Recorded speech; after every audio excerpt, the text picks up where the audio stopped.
Bismillahirrahmanirrahim. Assalamualaikum warahmatullahi wabarakatuh. Waalaikumsalam warahmatullahi wabarakatuh. Innal hamdalillah nahmaduhu wa nasta'inuhu wa nastaghfiruh wa na'udzu billahi min shururi anfusina wa min sayyiati a'malina.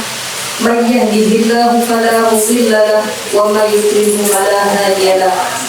Asyhadu an la ilaha illallah wa asyhadu anna Muhammadan 'abduhu wa rasuluhu la nabiyya ba'dah. Ibu-ibu yang dimuliakan oleh Allah Subhanahu wa taala, syukur alhamdulillah kehadirat Allah Subhanahu wa taala senantiasa kita panjatkan atas segala nikmat yang Allah karuniakan kepada kita. Alhamdulillah. Hari ini hari Jumat, hari yang diberkahi. Insya Allah ada banyak amal yang bisa kita lakukan pada hari ini. Salah satunya Allah Subhanahu wa taala telah pilih ibu-ibu semua untuk hadir di majelis ilmu yang dimana Rasulullah SAW menjanjikan siapa yang memudahkan langkahnya menuju majelis ilmu, maka Allah akan mudahkan langkahnya menuju surga. Amin. Ilmu itu kalau kata ulama ibu adalah apa yang kita belajar dan semakin mendekatkan kita kepada Allah Subhanahu wa taala. Itulah ilmu.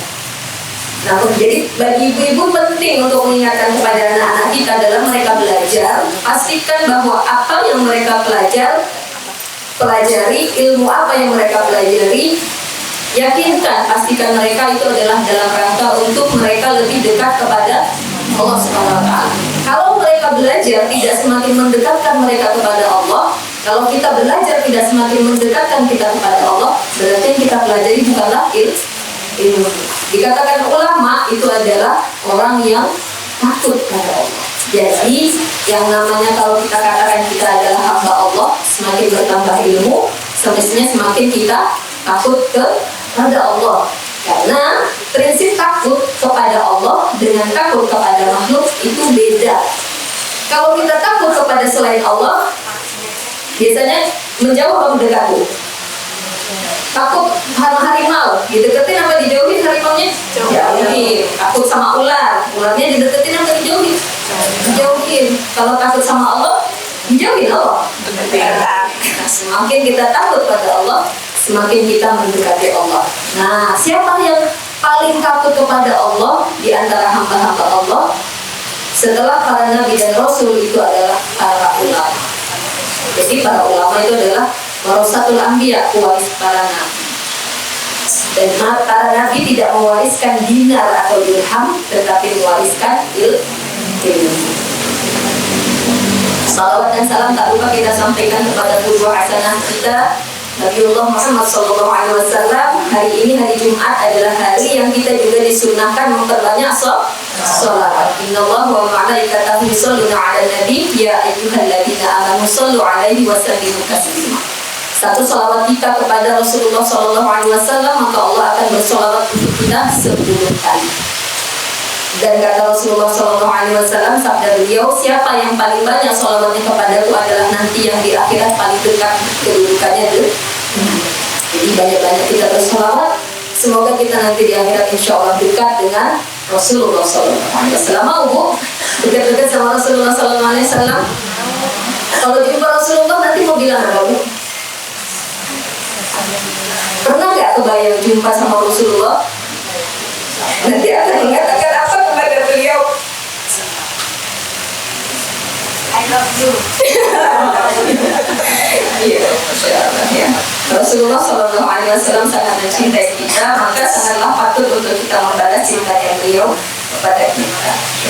Insya Allah kalau ibu bilang I love you sama Rasulullah, nanti Sayyidah Khadijah, Sayyidah Aisyah, insya Allah gak cemburu. Alhamdulillah. Ini kita memasuki tanggal 27 Sya'ban. Ibu ya, tanggal 27 Sya'ban. Insya Allah saudara-saudara kita Muhammadiyah akan berpuasa tanggal berapa tuh? 11. Tanggal 1 Ramadan. Iya, masa tanggal 11 mulai puasa. Tanggal 1 Ramadan ya. Ya, mau saudara-saudara kita yang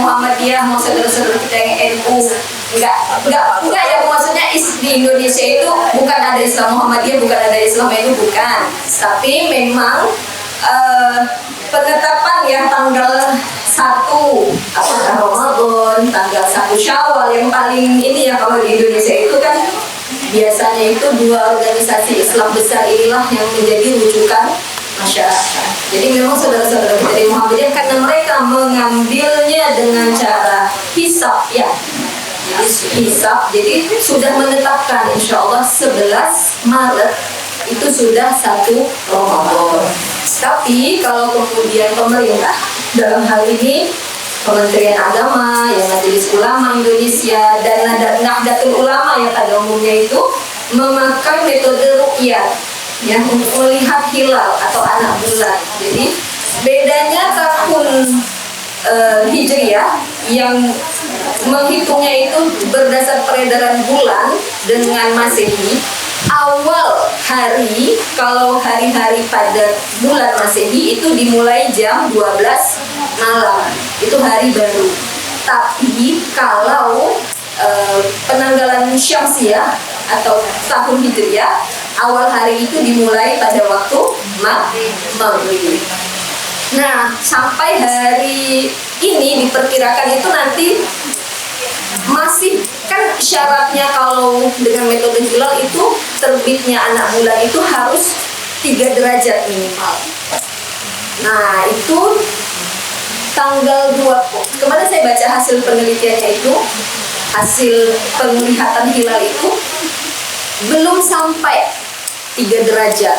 Jadi kemungkinan besar, tapi tetap dilihat ya, nanti tanggal 10 Maret itu tetap ada ini ya, kayak musyawarah gitu kan. Tapi kemungkinan itu tidak nampak, hilalnya belum sampai 3 derajat, kemungkinan besar itu di 12 Maret. Insya Allah 1 Ramadannya untuk pemerintah RI. Tidak masalah. Nah, ibu-ibu mau yang mana satu, ibu-ibu yakini nanti insya Allah mau dimulai di 11 Maret. Monggo 1 Ramadannya, mau di 12 Maret juga. Kemana yang ibu-ibu meyakini lebih kuat. Nah, Masya Allah, ibu yakin nggak tahun ini akan berjumpa dengan Ramadan? Masya Allah, yakin? Apakah kita pasti akan berjumpa dengan Ramadan? Insya Allah. Yang Allah kasih rezeki ada umur, insya Allah berjumpa Ramadan. Maka para sahabat Nabi, Bu, mereka berdoa 6 bulan setelah Syawal, 6 bulan setelah Ramadan. Jadi masuk Syawal sampai 6 bulan. Itu doanya apa, Bu? Ya Allah, terimalah amal Ramadan kami. Lalu 6 bulan sisanya doanya adalah Allahumma balighna Ramadan. Ya Allah, jumpakanlah kami kembali dengan Ramadan. Jadi pijakan amalnya para sahabat Nabi itu, Bu, bulan Ramadan. Sampai-sampai setelah Ramadan itu 6 bulan pertama doanya meminta supaya diterima amal-amal pada bulan Ramadan. Terimalah amal Ramadan kami. Lalu kemudian 6 bulan kedua doanya, ya Allah, jumpakanlah kami dengan Ramadan. Seistimewa apakah Ramadan? Jadi hanya orang-orang yang paham akan keistimewaan bulan Ramadan yang akan bisa menghargai bulan Ramadan. Kita itu akan menghargai sesuatu kan kalau kita tahu apa keutamaannya, apa keistimewaannya. Cerita-cerita sedikit. Jadi suami saya itu punya teman yang sangat hobi mengoleksi kendaraan yang vintage. Misalnya Vespa, tapi yang jadul-jadul gitu ya, mobil juga yang jadul-jadul. Suatu hari, tapi Vespa itu pun kemudian kalau misalnya ada kolektor lain yang mau, maka asalkan sesuai dan tahu nilainya, maka akan dilepas. Suatu hari beliau punya Vespa berwarna kuning, jadul, kuning terang. Dipostinglah di sosial media, memang dengan maksud untuk diiklankan. Lalu ada orang-orang yang menawar, 3 juta dilepas nggak mas gitu ya. Ada yang juga nawar 10 juta. Mereka akan menawar sesuai dengan apa yang mereka, seberapa mereka menghargai barang itu. Kalau orang-orang yang tidak paham tentang mungkin Vespa, lah kan hanya melihat bahwa itu adalah Vespa tuh tua. Dan pada akhirnya Vespa itu terjual dengan harga dan dibeli oleh memang kolektor Vespa 100 juta. Bandingkan Bu, ada yang nawar 3 juta dan terjualnya 100 juta. Kok bisa gitu? Karena hanya yang paham bahwa ini, ya saya juga nggak paham ya. Kalau saya juga melihatnya itu hanya Vespa tua gitu ya, cuma besi tua gitu.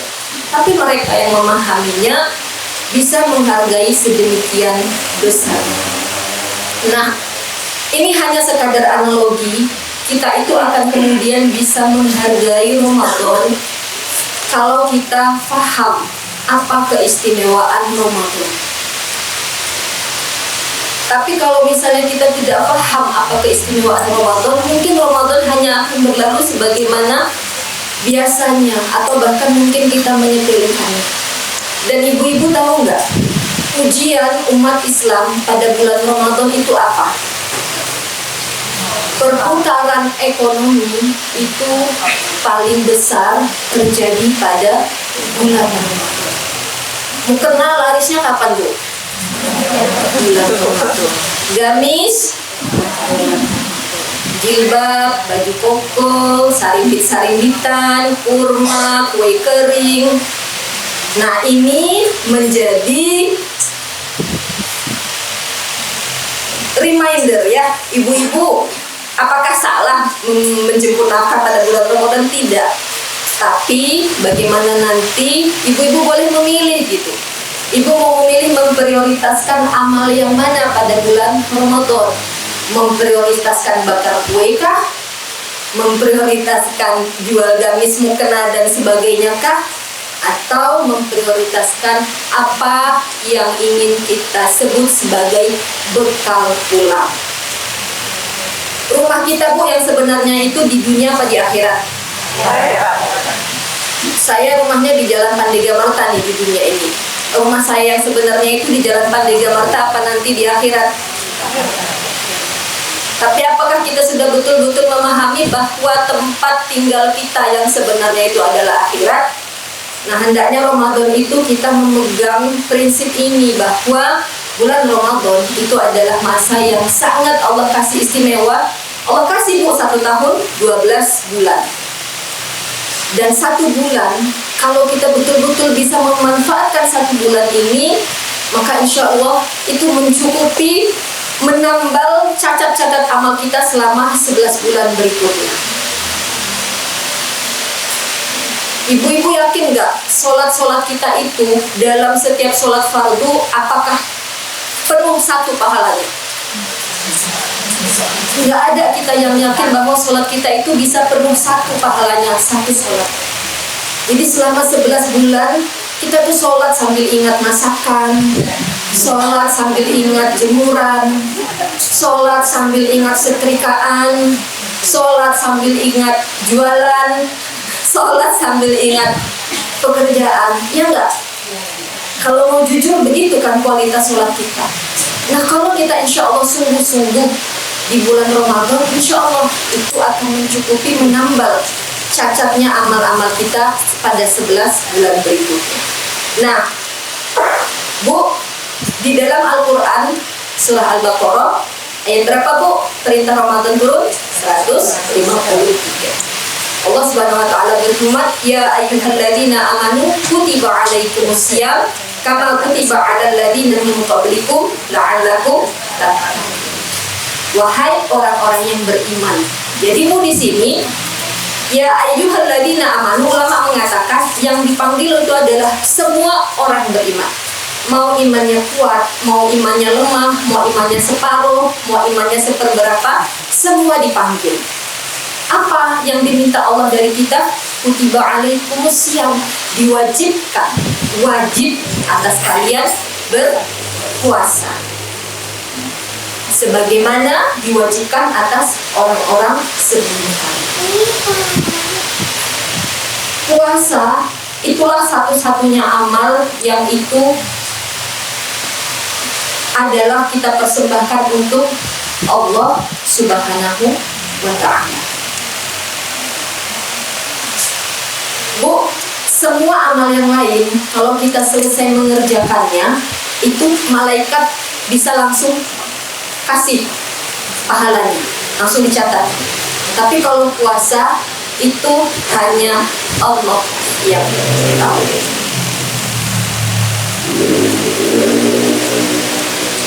Kutiba alaikumus syiyam kama kutiba alal ladzina min qablikum. Puasa itu diwajibkan atas kita, bukan hanya untuk kita, tapi puasa itu sudah diwajibkan kepada umat sebelum kita. Perintah puasa Ramadan itu turunnya di Mekah atau Madinah.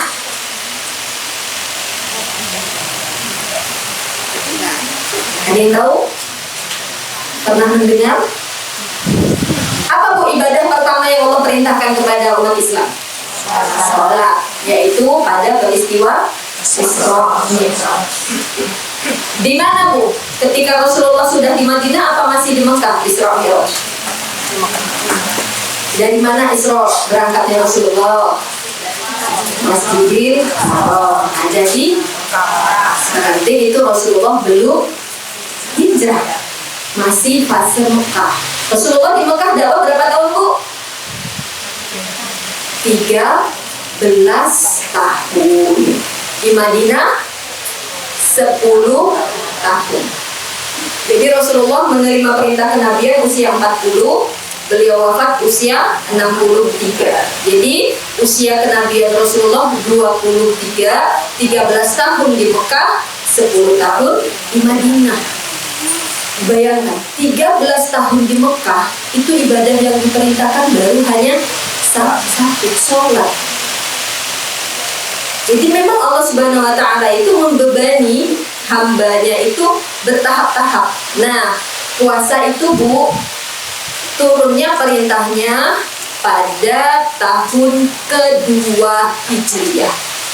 Maknanya Rasulullah sudah hijrah.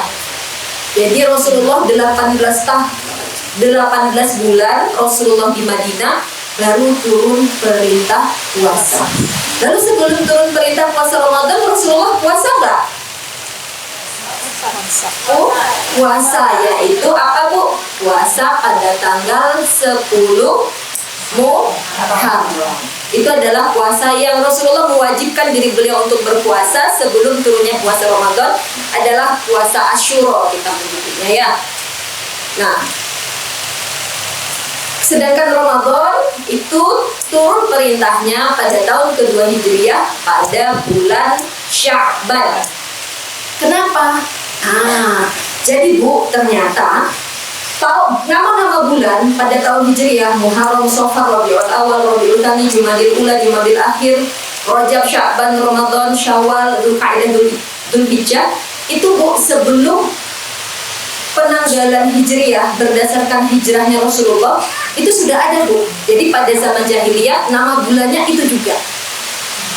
Nah, Ramadan artinya apa? Ada yang tahu makna dasar, makna kata Ramadan? Itu artinya Bu, panas membakar, panas menyengat. Ramadan itu adalah bulan ketika puncak-puncaknya musim panas di Jazirah Arab. Ibu-ibu kalau yang pernah berhaji, di sekarang juga masih musim-musim panas ya. Beberapa tahun ini itu musim haji itu masih di musim panas. Itu bisa suhu di sana mencapai 50 derajat lebih. Bayangkan, di Indonesia dulu 30 derajat udah ambil kipas, cari AC, cari angin. Di sana bisa sampai 50 derajat. Bayangkan, sehingga sedangkan tidak musim panas aja di sana sumber-sumber air itu sedikit. Apalagi pada musim panas. Nah, di bulan Ramadan biasanya sumur-sumur orang Arab itu kering Bu. Yang mereka lakukan apa? Pada bulan Sya'ban mereka itu membentuk kelompok-kelompok kecil terdiri dari beberapa orang laki-laki pergi menyebar ke seluruh jazirah Arab mencari sumber air untuk bersiap menghadapi bulan Ramadan. Ketika Ramadan nanti mereka sudah punya persediaan air. Jadi Sya'ban itu secara harfiah dulu kebudayaan atau kebiasaan bangsa Arab, mereka bersiap-siap untuk menyambut Ramadan, menyambut masa kering, masa panas. Nah, kemudian secara maknawiyah juga Allah memberikan kepada kita bulan Sya'ban ini adalah untuk persiapan. Sehingga nanti kita masuk di bulan Ramadan, harapannya adalah semakin bertambah hari, maka semakin bersemangat Bu kita menjalani Ramadan. Ya, bukan sebagaimana kebiasaan orang-orang Indonesia 10 hari pertama itu masjidnya sholat tarawih penuh, 10 hari kedua mengalami kemajuan, 10 hari ketiga semakin maju lagi. Yang maju banyak Bu, soft sholat. Kenapa? Sibuk bikin kue. Nah, ini juga menjadi evaluasi. Itu Bu, orang-orang Melayu. Jadi sampai ulama-ulama seluruh dunia itu tuh menyatakan ini tuh orang-orang Melayu itu termasuk kita Bu. Jadi masjid-masjid di Indonesia itu seperti itu. Ini menjadi refleksi kita. Kalau bisa, ini salah satu persiapan Ramadan. Jika bisa, semua deh kebutuhan yang ibu butuhkan, baju baru, mukena baru, anak-anak, sebelum Ramadan udah selesai beres. Tapi kan sebenarnya nggak apa-apa sih. Saya juga maksudnya gini loh. Kadang-kadang memang ada yang salah satu boleh berbahagia dengan Syawal, dengan berbaju baru. Karena Rasulullah juga kalau sholat Id, sholat Jumat, beliau selalu memakai pakaian terbaik. Tinggal niat kita aja apa, ya kan?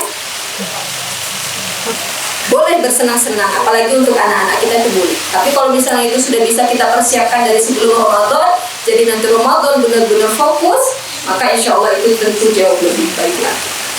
Jadi Sya'ban ini sudah diberi oleh Allah kesempatan untuk kita mempersiapkan diri memasuki bulan Ramadan. Jadi Bu, spirit yang kita bangun hendaknya untuk memasuki Ramadan itu adalah spirit apa Bu tadi? Spirit pulang. Ibu-ibu kebiasaan orang Indonesia menjelang Idul Fitri yaitu mudik. Kira-kira kalau ibu-ibu mudik pulang ke kampung halaman bawa bekal yang dikit, yang kurang, enak gak? Nyaman gak? Mesti cemas ya, khawatir nanti jangan-jangan belum sampai sana udah habis bekalnya. Padahal di sana ya kebudayaan kita itu ngasih angpau lah ya kan, belum ngasih orang tua, ngasih ponakan dan lain sebagainya. Tapi kalau misalnya kita pulang dengan bekal yang insya Allah kita yakin cukup, bisa untuk kasih orang tua, bahagiain saudara, kasih ponaan-ponaan, maka insya Allah pun ibu-ibu bisa pulang kampung atau mudik dengan nyaman, dengan perasaan senang. Sama Bu, nanti kalau kita pulang ke kampung akhirat, kita punya bekal yang insya Allah cukup. Nah, dengan keyakinan apa Bu? Cukup berupa apa? Cukup berupa rahmat Allah. Karena apakah kita akan masuk surga dengan amal-amal kita? Apakah manusia akan masuk surga karena amal-amalnya? Tidak.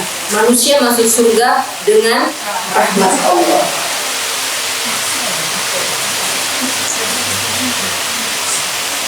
Lalu di mana Bu ada rahmat Allah? Rahmat Allah ada pada amal sholih. Jadi kita beramal sholih untuk apa? Untuk dapat rahmat Allah. Ini yang juga perlu kita senantiasa perbaiki. Niat dalam beramal, kita tidak boleh beramal untuk mendapat pahala. Coba, ada nggak ibu-ibu yang beramal untuk mendapat pahala? Selama ini kan kita gitu, ngapain sholat? Biar dapat. Puasa ngapain? Biar dapat. Sedekah ngapain? Biar dapat. Bu, kalau sholat itu tidak ada pahalanya, masih mau sholat nggak? Siapa mau jawab? Kan ibu-ibu sholat, karena sholat itu di dalam sholat ada pahala. Kalau sholat dapat pahala. Ibu kalau sholat nggak ada pahala masih mau sholat? Enggak, siapa yang bilang enggak? Siapa yang jawab enggak? Kenapa kok enggak?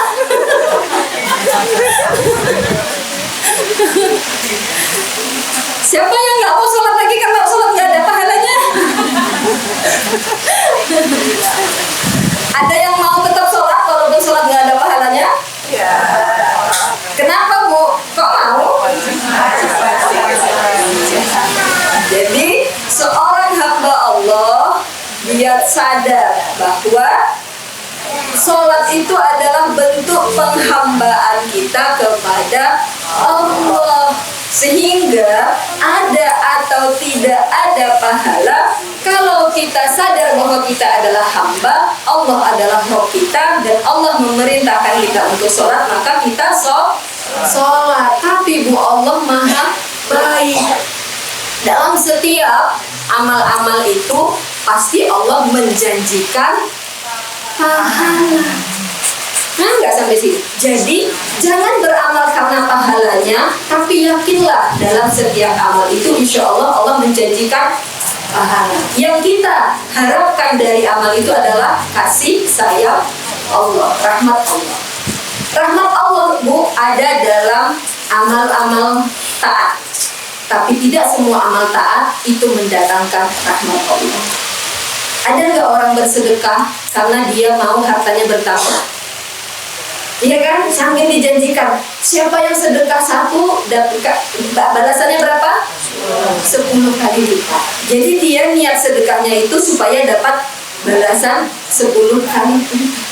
Terus kalau nggak ada balasan 10 kali lipat, tidak mau sedekah lagi. Nah, ini artinya beramal solih, tapi tidak mendatangkan rahmat Allah. Atau ibu pernah nggak merasa penghasilan yang nggak besar-besar banget, tapi kok Allah kasih bisa sedekah, bisa umroh, bisa naik haji, keperluan itu insya Allah cukup. Karena apa? Dalam rezeki itu ada rahmat Allah.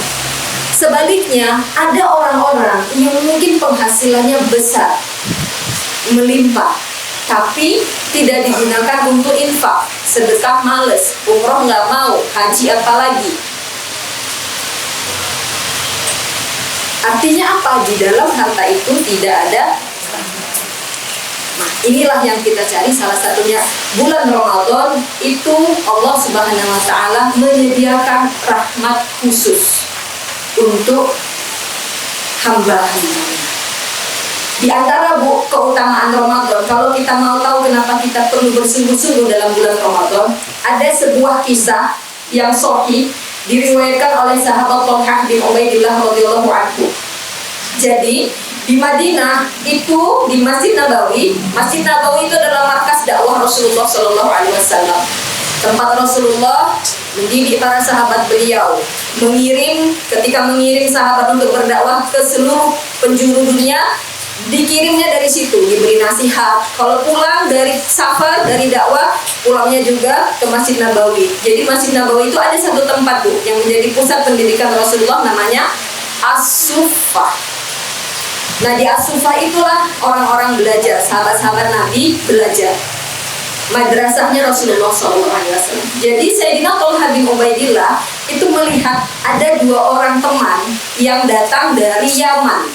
Mereka itu teman dekat banget, tapi mereka bukan saudara kandung, bukan saudara kembar, bukan saudara kandung, bukan. Tapi mereka itu kemana-mana selalu berdua. Jadi kalau sholat itu berdua, kalau pergi berdua, kemana berdua. Nah, sampai suatu hari kedua orang sahabat dari Yaman ini ikut di dalam pasukan jihad fisabilillah, dan salah seorang di antara mereka itu syahid. Ibu tahu pahalanya syahid kan? Janji Allah terhadap orang yang syahid adalah surga tanpa hisab.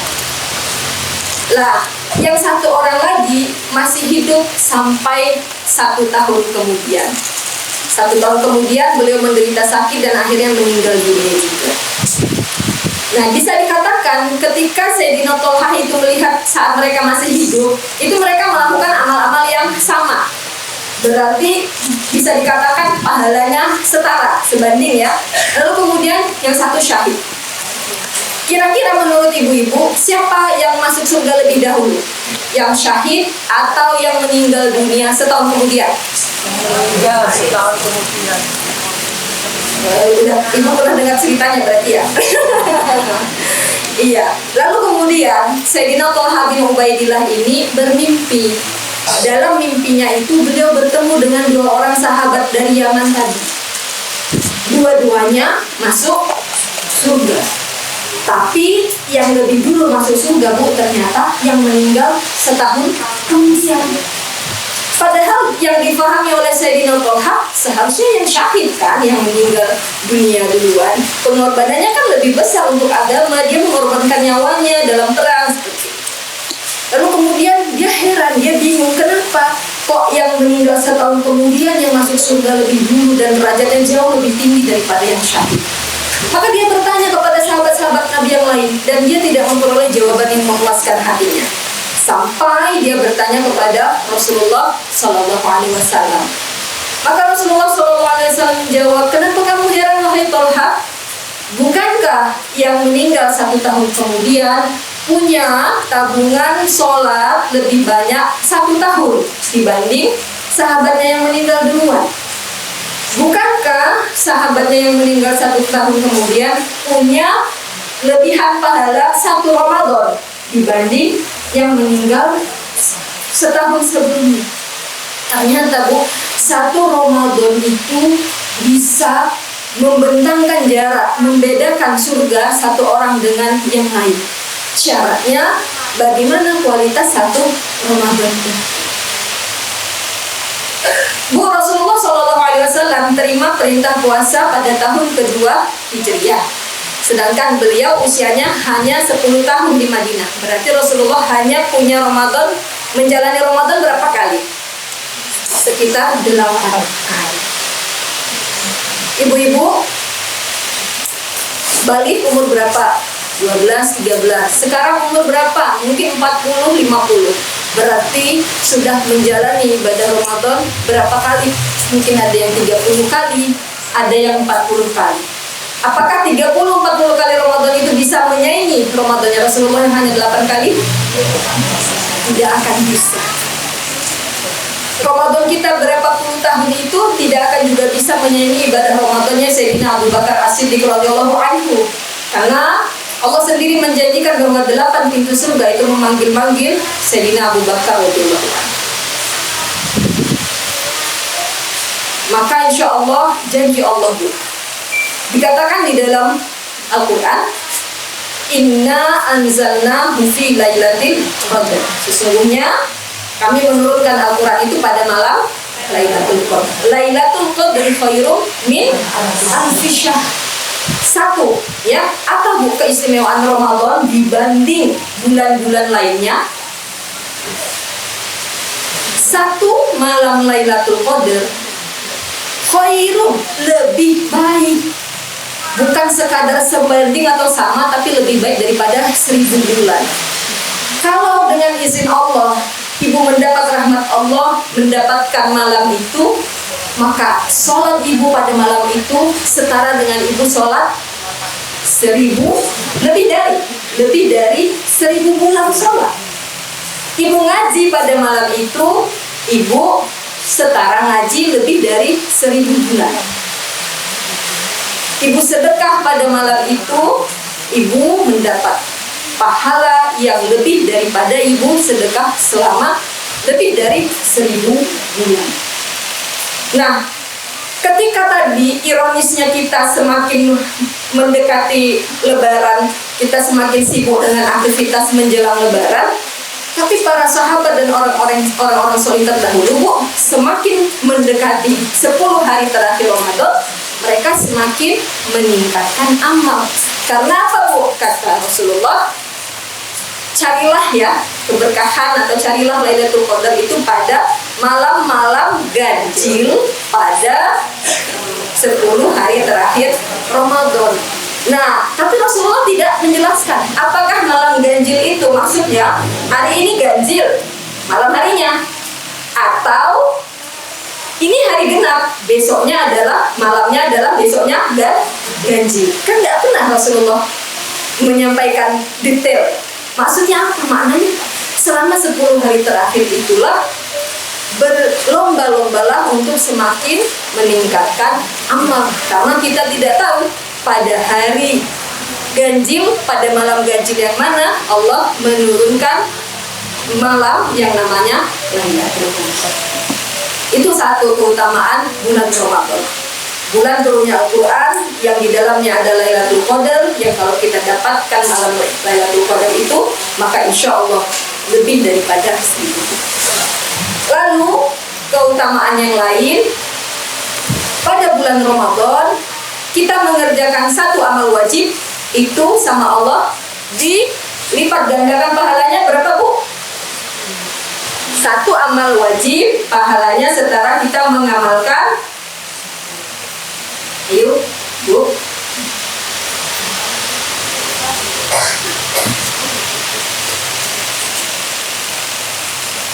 70 kali pahalanya lipatnya. Jadi ibu satu kali sholat wajib pada bulan Ramadan itu ibu setara mengerjakan 70 kali sholat. Satu sholat subuh itu setara 70 kali sholat subuh. Dan kalau ibu-ibu mengerjakan amal-amal sunnah itu pahalanya setara ibu mengerjakan amal wajib. Nah, kalau yang suka matematika kan dikasih hitung-hitungan gini ya, semangat biasanya ya. Tapi ya balik lagi ya Bu ya, tadi apapun kita tujuannya mendapatkan rahmat. Tapi Allah tahu kalau hamba-hambanya itu suka sama yang banyak-banyak, suka sama pahala. Tapi pahala itu Bu makhluk langit, bukan makhluk bumi. Sehingga bayangkan Bu, kalau misalnya ya satu pahala dikonversikan dengan satu domba. Nah, ibu sholat subuh dapat 70 domba. Satu hari itu sholat wajibnya itu dapat 70 kali 5, 350 domba.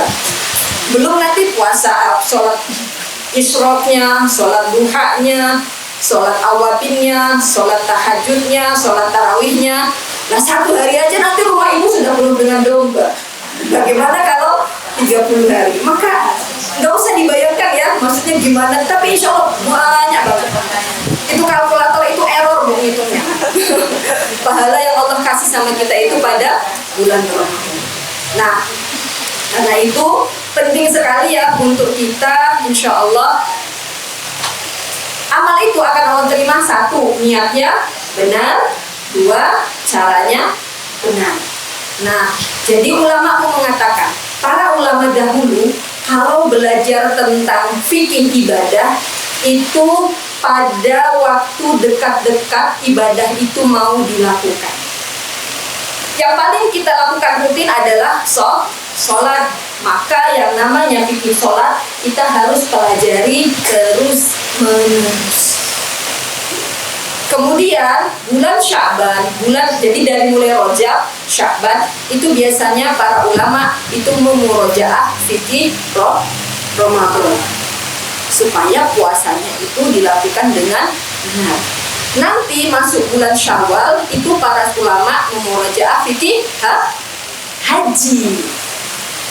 Jadi ibu nggak mesti, walaupun ya mungkin antrian hajinya itu masih 10 tahun lagi, tidak apa-apa. Nanti di bulan Syawal belajar fikih haji supaya insya Allah nanti pada waktunya menunaikan ibadah haji sudah punya ilmu. Nah, jadi salah satu yang memang patut juga kita pelajari itu adalah bagaimana puasa sebagaimana puasanya Rasulullah SAW. Kalau Ramadan, tadi Bu, Ramadan artinya bukan puasa ya Bu ya. Ramadan artinya tadi apa Bu? Panas yang bulannya bulan Ramadan, amalnya puasa. Puasa itu Bu artinya imsak. Imsak itu maksudnya menahan diri dari segala perkara yang membatalkan puasa. Ini waktunya kalau menuju jam 9 tinggal 15 menit. Kita benar-benar harus jam 9 ya Bu Ella ya? Oke, jam 9 ya, 15 menit kita sedikit membahas tentang fikih puasa ya Bu ya. Nah, makna puasa menahan diri dengan niat, harus dengan niat dari berbagai menahan diri dari apa? Menahan diri dari berbagai pembatal puasa. Sejak kapan? Sejak terbit fajar hingga tenggelam matahari. Artinya Ibu, yang namanya niat itu harus diperbaharui setiap hari. Karena satu puasa itu berdiri sendiri dibanding puasa selanjutnya. Jadi tidak boleh Bu yang namanya niat itu ditunaikan nih. Besok 1 Ramadan, maghribnya itu udah saya niat puasa 1 bulan. Karena apa? Batalnya puasa itu ketika Ibu berbuka. Itu sudah satu niat itu sudah selesai untuk puasa hari itu. Nah kemudian maghrib, Ibu dari maghrib sampai menjelang fajar itu harus pasang niat untuk puasa hari berikutnya. Alhamdulillah kalau di masjid-masjid di Indonesia biasanya setelah tarawih ya habis witir, zikir itu kan imamnya berjamaah ya ngajak untuk memasang niat untuk puasa hari berikutnya. Nah itu ya dari terbit fajar sampai tenggelam matahari. Lalu kemudian syarat sah puasa, ya syarat sah dan syarat wajib. Syarat wajib yang pertama muslim, ya. Jadi kalau orang kafir itu tidak ada kewajiban puasa untuk mereka. Nah pertanyaannya Bu, kalau ada orang kafir, kemudian dia masuk Islam, ya, dia 30 tahun kafir, lalu pada umur 30 tahun dia masuk Islam. Apakah dia wajib mengganti puasanya selama dia dalam kekafiran itu? Tidak. Ada orang muslim umur 30 tahun dia murtad selama 2 tahun. Lalu di umur 32 tahun dia tobat masuk Islam kembali. Apakah dia berkewajiban untuk mengganti puasanya yang 2 tahun dia tinggalkan? Tidak. Jawabannya wajib. Kenapa? Karena pada dasarnya dia adalah seorang muslim. Jadi ketika dia meninggalkan Islam, dia punya utang. Nah ibu-ibu kalau punya keluarga yang mengalami keadaan seperti itu, diingatkan untuk mengqadha puasanya. Ya. Kemudian yang kedua itu adalah mukallaf. Mukallaf itu dia balik, dia berakal. Nah, tapi Bu, yang namanya usia wajib mulai sholat itu namanya tamyiz. Tamyiz itu 7 tahun. Nah, ulama mengatakan ketika seorang anak sudah memasuki usia tamyiz, dia wajib sholat. Dia juga wajib puasa. Jadi puasa itu sudah wajib sejak anak umur 7 tahun. Tapi secara syariat, pahala puasa mereka itu dianggap sebagai puasa sunnah karena belum mukallaf. Tapi jangan bilang-bilang ya Bu ke anaknya. Ini anaknya udah 27 tahun, dia puasa tuh seharian penuh. Nah kamu nak pahalamu tuh sekarang kalau puasa sunnah. Wah nangis nanti dia Bu. Ya jangan, itu menjadi rahasia kita saja. Ya, tapi harus menyemangati anak-anak kita. Nah jadi sehingga Bu, dulu ketika Allah memerintahkan perintah puasa itu Bu nggak langsung puasa 30 hari penuh loh Bu. Itu bertahap-tahap. Jadi waktu itu pertama-tama itu boleh pilih dulu apakah mau puasa atau bayar fidyah. Jadi dulu pilihan fidyah itu boleh, kalau nggak kuat puasa itu boleh pilihan fidyah, sampai akhirnya tidak boleh ada fidyah dan wajib puasa. Jadi itu bertahap. Kalau nanti ibu dibaca di Quran surah Al-Baqarah dari 153 ke ayat-ayat selanjutnya, di situ ada tahapan-tahapan bagaimana kemudian Allah mensyariatkan puasa sampai kemudian nanti ada orang-orang yang boleh nggak berpuasa, ya kan? Kenapa? Apa alasannya? Lalu kemudian tadi ya syarat wajibnya Islam, mukallaf, kemudian punya kemampuan hakiki. Maksudnya apa? Kalau orang yang sudah tua renta sekali, benar-benar udzur, maka dia tidak ada kewajiban untuk puasa. Tapi dia atau orang yang menafkahinya harus membayarkan fidyah. Nah, kemudian orang sakit yang kecil kemungkinannya untuk sembuh itu juga tidak wajib puasa dan harus dibayarkan fidyah. Kemudian orang sehat juga itu boleh tidak puasa. Tapi dia, kalau dia kemungkinan sembuhnya ada, ketika dia sakit pada bulan Ramadan dia tidak bisa puasa, maksudnya ini sakit yang kalau dia puasa kira-kira itu akan memperparah sakitnya. Maka dia boleh tidak puasa dengan membayar fidyah, dan nanti setelah Ramadan sudah sehat wajib mengqadha.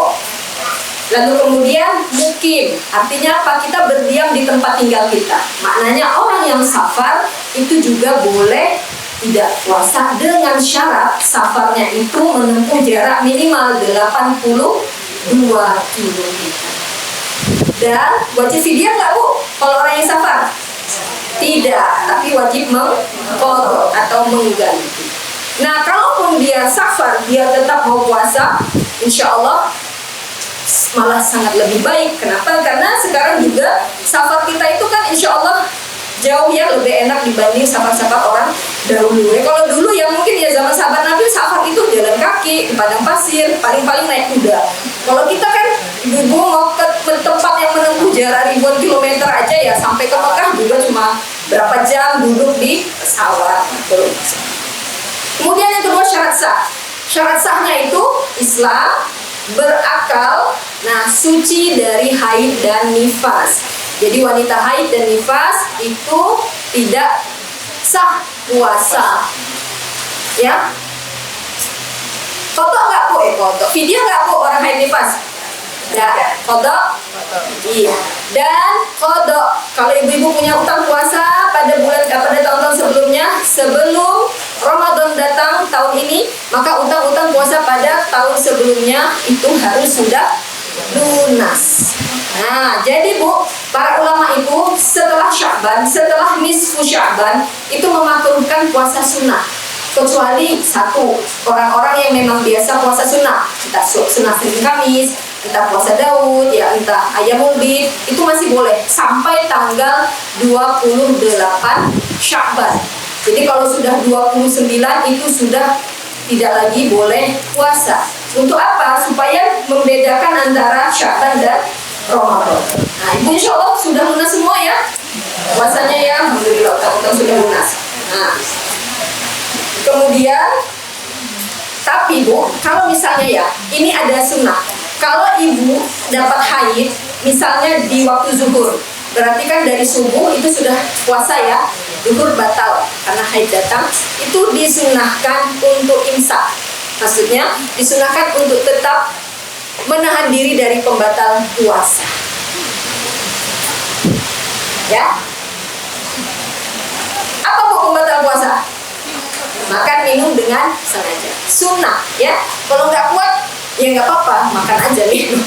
Tapi kalau misalnya batalin aja untuk menyatakan bahwa kita sudah tidak puasa lagi kan karena haid, lalu disunahkan tetap menahan diri dari pembatal puasa sampai nanti azan maghrib. Pada hari itu, kalau besok-besoknya itu selama haid boleh makan minum. Kemudian kita mengetahui dengan pasti bahwa hari itu adalah hari yang sah untuk puasa, bukan hari-hari yang dilarang puasa. Hari-hari yang dilarang puasa hari apa Bu? Satu, hari raya Idul Fitri, kemudian hari Tasyrik. Jadi tidak boleh puasa. Nah, rukun puasa yang pertama itu niat. Ini merupakan rukun puasa. Ada berapa Bu? Rukun sholat, niat, ada takbiratul ihram, ya kan? Ada baca Al-Fatihah. Nah, kalau rukun puasa itu hanya dua. Satu, niat. Yang kedua, apa Bu? Menahan diri dari pembatal puasa. Udah itu aja. Tadi ya, niat itu harus dilakukan setiap hari, mulai maghrib sampai sebelum fajar. Kemudian harus ditentukan Bu, jenis puasa yang ibu puasain itu puasa apa? Ya, kalau puasa Ramadan maka nawaitu shauma ghadin an ada'in fardhi syahrin Ramadan hadis sanati billahi ta'ala. Jadi disebutkan puasanya apa. Nah, tentang niat puasa, boleh nggak Bu menggabungkan niat dua puasa wajib? Misalnya puasa Ramadan wajib, puasa wajib digabungkan, puasa Ramadan diniatkan bareng dengan puasa qadha. Boleh nggak? Tidak boleh. Jadi puasa wajib itu satu puasa, satu niat. Boleh nggak ibu menggabungkan niat puasa wajib dengan niat puasa sunnah? Boleh. Ibu puasa hari Senin dengan niat mengqadha puasa wajib.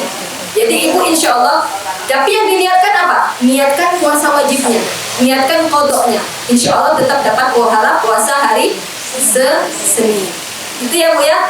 Jadi kalau misalnya ibu nih niat puasa ayamul bid 13, 14, 15 dan itu jatuhnya pada hari Kamis, misalnya tanggal 13 hari Kamis, ibu sudah dapat 2 pahala. Apalagi mungkin ibu punya kebiasaan puasa Daud, jadi dapat semua tuh hari itu.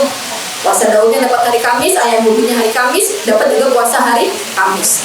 Dekat itu Bu, baik banget kan Bu Allah. Ibu kan senang kan dapat banyak-banyak ya. Kalau beli aja kan 2 gratis 1 lah pilihan gitu toh. Daripada saya kan beli 1 gratis 1, mesti ibu pilih yang itu. Kemudian tinggalkan tuh hal-hal yang membatalkan puasa. Jadi Bu, pembatal puasa juga ada 2. 1, membatalkan puasanya dan membatalkan pahalanya. 2, puasanya tidak batal tapi pahalanya batal. Kalau yang membatalkan puasa itu kita insya Allah cenderung menyadari dan menghindari. Yang banyak tidak terhindarkan itu adalah melakukan perkara-perkara yang membatalkan pahala puasa. Apa Bu diantaranya? Apa ibu-ibu ya?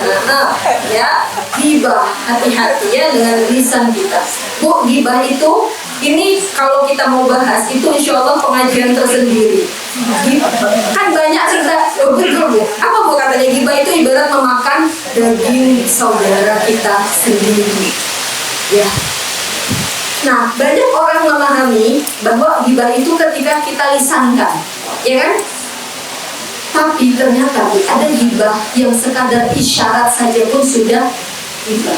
Ini bahkan dicontohkan, dikisahkan. Sayyidah Aisyah itu pernah melihat orang yang jalannya pincang atau tubuhnya pendek. Lalu kemudian beliau hanya mengisyaratkan, itulah pakai isyarat. Ibu sih, kita jalan di mall atau jalan di mana lihat di samping. Itu Bu sudah ghibah. Ya. Jadi kita cuma senggol-senggol. Bajunya nggak matching, bisa jilbabnya biru, bajunya orange atau apa gitu ya.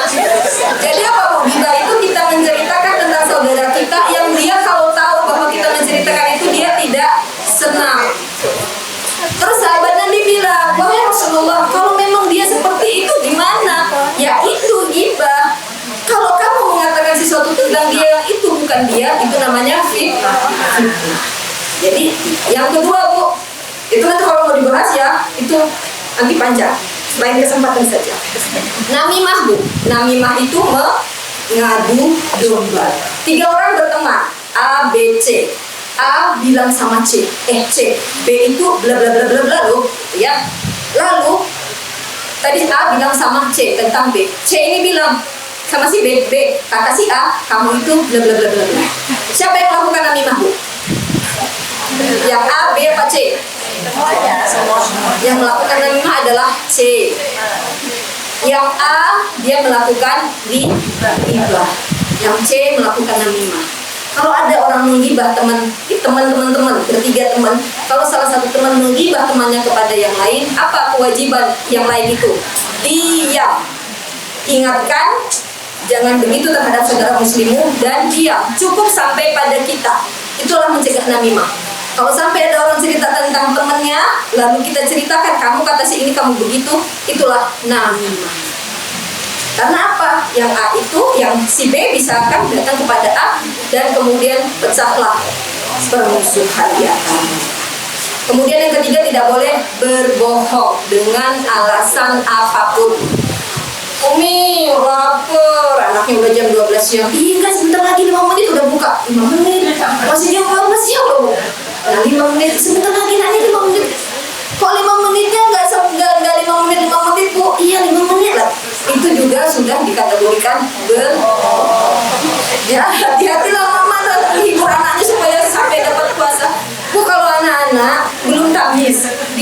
dilatih puasa. Dia tidak kuat 1 hari, jangan dipaksa.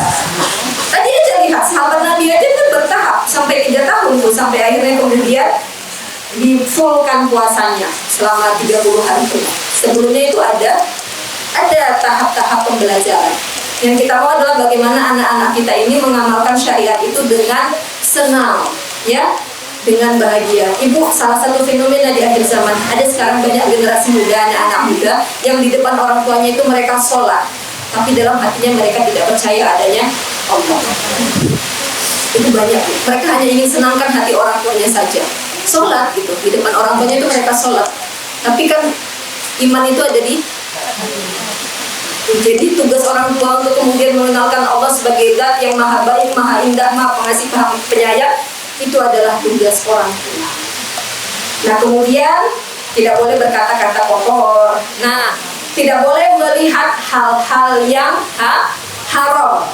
Juga hal-hal yang halal tapi disertai syahwat. Ya, lihat suami sendiri tapi ada syahwatnya, itu kan halal ya, suami sendiri. Itu juga kalau ada syahwat tidak boleh. Itu membatalkan pahala puasa. Itu ya Bu ya. Nah, sudah jam 9 lewat, insya Allah mungkin ini ya kali ya yang bisa saya sampaikan. Nanti bagaimana kita berusaha untuk memprioritaskan amal-amal kita pada bulan Ramadan. Utamakan Bu, niatkan kita nanti prioritaskan sholat wajib di awal waktu. Kemudian targetkan misalnya kita mampu menghatamkan Al-Quran. Bu, Imam Syafi'i rahmatullah alaihi pada bulan Ramadan itu khatam Al-Quran berapa kali Bu? 20 kali. 20 kali berarti 1 hari itu kan berapa puluh juz? 2 kali khatam. 2 kali khatam itu kalau 1 kali khatam itu 30 juz berarti 60 juz 1 hari.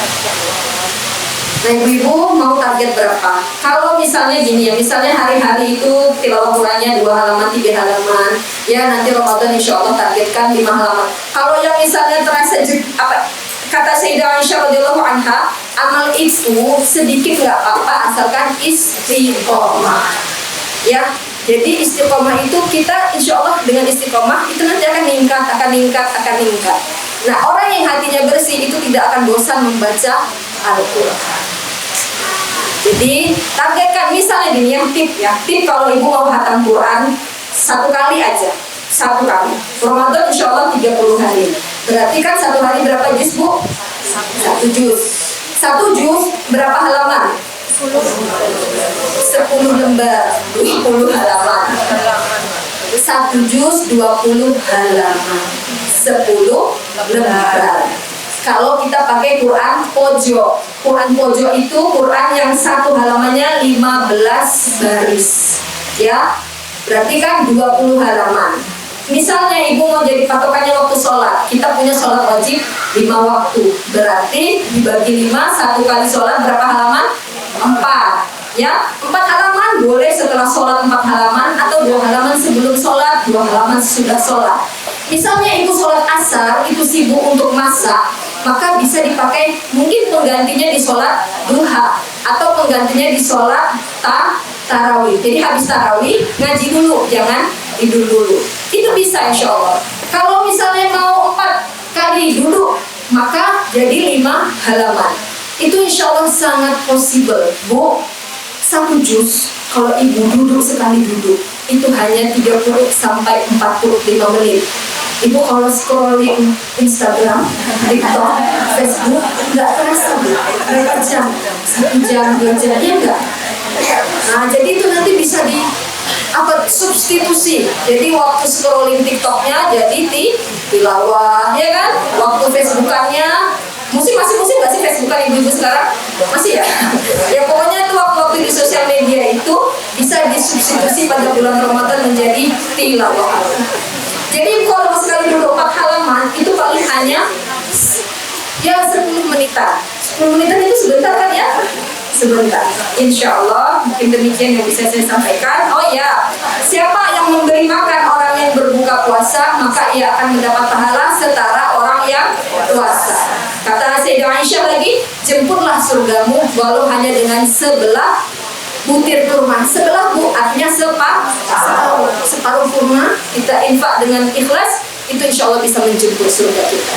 Mudah-mudahan Allah Subhanahu Wa Taala memberikan kita rahmat dan kasih sayangnya, memberi rezeki kita untuk berjumpa dengan Ramadan, dan insya Allah Ramadan tahun ini menjadi Ramadan terbaik kita. Ibu, para sahabat Nabi itu biasa saling meminta maaf satu sama lain menjelang Ramadan. Jadi bukan menjelang Syawal, Bu.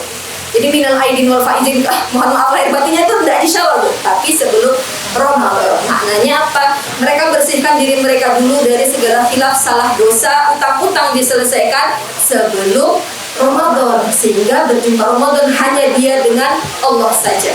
Urusan dengan hamba-hamba Allah sesama manusia sudah beres, sudah selesai. Ya, insya Allah demikian yang bisa saya sampaikan. Sesungguhnya kebenaran hanya milik Allah Subhanahu Wa Taala. Insya Allah ini langsung ditutup pakai doa. Oh, doa. Kita sama-sama merendahkan diri kita di hadapan Allah Subhanahu Wa Taala. Insya Allah kita menyempurnakan majelis kita dengan berdoa bersama. Kita awali dengan istighfar. Astagfirullahaladzim, astagfirullahaladzim, astagfirullahaladzim. A'udzubillahi minasyaitonirrajim. Bismillahirrahmanirrahim.